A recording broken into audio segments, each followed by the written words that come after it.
Now, the trend right now is low carb diets or no carb diets, and a lot of people trying to say that you don't need to consume carbs. Well, carb intake is personalised. What is not often considered when it comes to nutrition is we are all different and have different requirements for our body to be functioning at its optimum. For people with diabetes, high blood sugar levels, of course, low carb could be beneficial.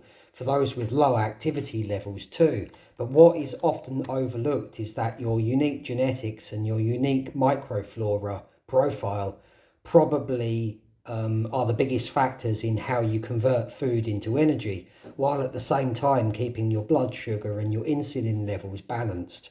There is a lot of generic info out there about carbs. We know that processed carbs, refined carbs, sugary carbs are known as bad carbs, and carbs derived from whole foods are generally considered to be good carbs, but it's not that simple. Not all carbs are the same, and depending on the digestive system of the individual, not all good carbs are digested and converted into energy the same way. In this video, I'm going to consider ways you can discover your own optimum carb intake and determine which type of carbs or foods are going to work best for you. Towards the end of the video, I will show you a system for measuring your carb tolerance and how to monitor your absorption of carbs. Now, the first thing to consider is that there are some factors not even directly related to diet that can affect digestion. Stress levels, mental state, sleep patterns, exercise levels will all have an influence over your digestive system to a degree. When the bodily stress response is activated, then digestion can be suppressed because the body reroutes its resources to secrete cortisol. In the case of chronic stress or prolonged and consistent stress, the central nervous system can shut down digestion by slowing the contractions of digestive muscles and decreasing the secretions needed for digestion. Now, this can manifest itself with many symptoms, including heartburn, indigestion, nausea, vomiting, diarrhea, constipation, even abdominal pain. Now, stress occurs within the mind. The brain directly affects the stomach. The stress response inhibits the digestive system, while the relaxation response activates the digestive system. My video about balancing cortisol offers insight in how to fix this.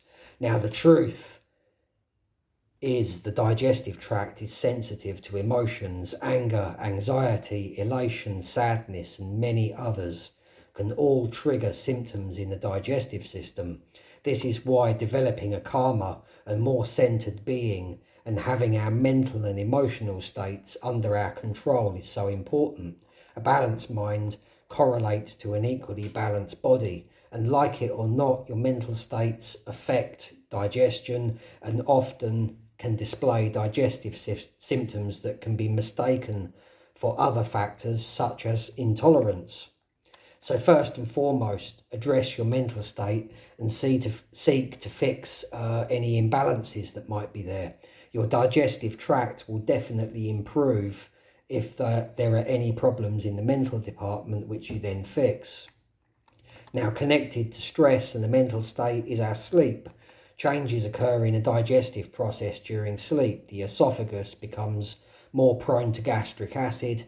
Because during sleep the number of swallows is reduced, this amounts in reduced amounts of saliva and a reduction in the contraction of the muscles used in the gastrointestinal tract.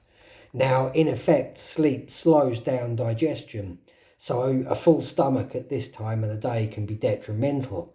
The time you take your last meal of the day will also affect your nocturnal digestion. And how long before bedtime you should eat is best adapted to your metabolic rate. A rough guideline is to wait at least 2 hours after eating before going into bed. For slow digesters,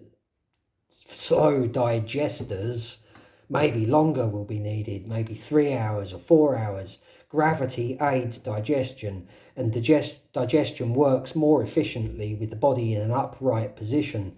Laying down too soon after eating can be detrimental to digestion. Now, a lack of sleep, of course, can increase stress and disrupt our natural cortisol cycle, but it can also increase sensitivities to foods and cause changes in the intestinal microflora. This can lead to bloating, inflammation, and stomach pains. And if you are not sleeping well and are, as a result, less active during the day, this will probably reduce how efficiently you can digest and process carbs and fats in your diet. Exercise also affects digestion. It can improve nutrient uptake and digestion efficiency, but the thing to remember is that the stomach and intestines are not athletic organs. This means that it will not adapt to increased exercise-induced physiological stress. Overtraining and not taking adequate rest can have a negative effect on digestion. It can also increase reflux, delay small intestinal transit, and reduce absorption of nutrients. Again, with everything in the physical and mental state, balance is the key to the optimization of your own personal organism. There is no easy way out, quick fix, hacks, or instant results when it comes to obtaining balance. You need to work on your organism until you figure it all out for yourself. Now, when it comes to carb intake, we all know already the difference between high GI and low GI carbs. So let's skip that and get into good carbs and tolerance. Now, when it comes to carb tolerance, it seems that the higher the starch content, the more likely intolerance are likely to occur. Healthy whole foods such as sweet potatoes, brown rice do contain essential phytonutrients and fibre, but they are also, and they're healthy carbs, but they're also higher in starch. And the higher in starch content means a greater ability to cause disruptions and spikes in blood sugar and insulin. So even when considering good carbs, not all good carbs are considered equal. The best type of carbs for tolerance are nutrient-rich, low starch and fibre-rich carbs, things like leafy greens, spinach, broccoli, Brussels sprouts, cabbage, cauliflower, for example. Now, of course, many fruits also fit the bill here, but then they contain natural sugar content, and this also must be taken into consideration when considering blood sugar and insulin. Because blood sugar and insulin imbalances are the root of many health problems associated with the overconsumption of carbs, and because higher starch carbs are more likely to spike blood sugar and cause digestive reactions, it's a good idea to tweak your intake of these foods to suit your own body's unique needs. Some people will find that eating fewer high starch carbs will improve their blood sugar. Others will find that they will benefit from eating a few more starchy foods. Our responses to carbs are individual. This only emphasises the absurdity of all those who claims that carbs are unhealthy and that the body doesn't need carbs and will adjust to not ingesting them. For the majority of people, this is practically guaranteed to lead to some kind of problems. The obvious one being energy crash due to depleted glycogen stores and, of course, lower testosterone in some cases. Now, it's pretty straightforward to dial in your own unique carb balance with some simple at-home experimentation. Now, pick one high starch carb. This could be sweet potatoes, legumes, brown rice. Now, consume 100 grams of that one carb with a meal. That also includes a healthy fat source, a healthy protein source, and some fibre. Make a note of the quantities of fibre, fat, and protein that you consume at this meal. 30 minutes after eating, see how you feel. Now, if you're feeling satisfied from the meal, steady energy, no cravings, then that amount of starchy carb is probably ideal for you, provided, of course, this does not affect your digestion in a negative way. If after 30 minutes you're feeling sleepy or needing a nap, or you're craving sugar or even caffeine despite being full, then this can be a sign that this amount of carb is too much for you. If this happens, then repeat the following day. Same parameters, only drop the amount of carbs. Take the meal at the same time of the day. Include the same amounts of fibre, fats and protein, but drop the carbs down to 50 grams instead of 100 grams. If you get the same sluggish feeling after 30 minutes, or the sugar and caffeine cravings, then keep repeating the process each day, dropping the amount of carbs each time until you find the correct amount. If this continues to happen with higher starch carbs, then keep changing the foods, and if that brings no joy, then use carbs with a lower starch content. Now, another thing to consider with this experiment is if you try this out for the first time and after 30 minutes you feel great, but you then feel hungry or irritable after a couple of hours, this can also be a sign that either this amount of carbs or this type of starchy carb isn't ideal for you. If this happens, keep repeating the meal at the following day. Keep the amount of carbs the same, but slightly increase the amount of fibre and protein on the plate. Now, if that doesn't work, then repeat again the following day, only this time increasing the fat content on the plate. If adding more fibre, protein or fat to the meal doesn't erase your symptoms at the 2-hour mark, then repeat the meal again, only this time slightly increasing the amount of carbs on the plate. Now, this might seem completely illogical, but this particular pattern of symptoms can indicate low cortisol and reactive hypoglycemia, and this can be relieved by adding carbs to your diet. Now, another common scenario, back to the meal on day one. Immediately after your first test meal, you feel tired, irritable, or having cravings for sugar and caffeine.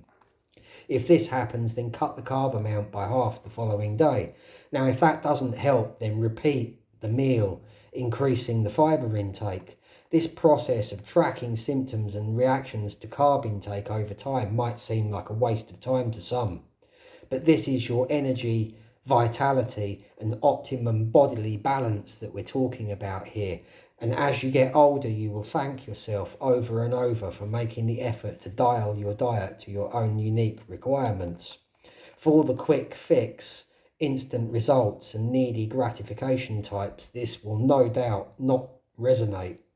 But the good news for these guys is that TRT is now trending and widely available.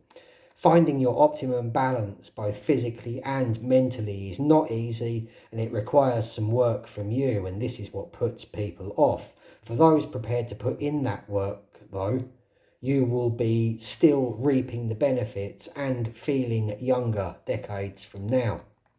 Another thing you can do if you want, especially if you are getting any of these reactions to carbs, is to monitor your blood sugar levels using a glucometer. I have one of these at home. These are small devices that you can use at home, and they are quite inexpensive. Monitoring your blood sugar after meals is also a great way of getting further in touch with your own bodily reactions to ingesting foods. Your blood sugar levels will give you an idea of how efficiently you are digesting foods.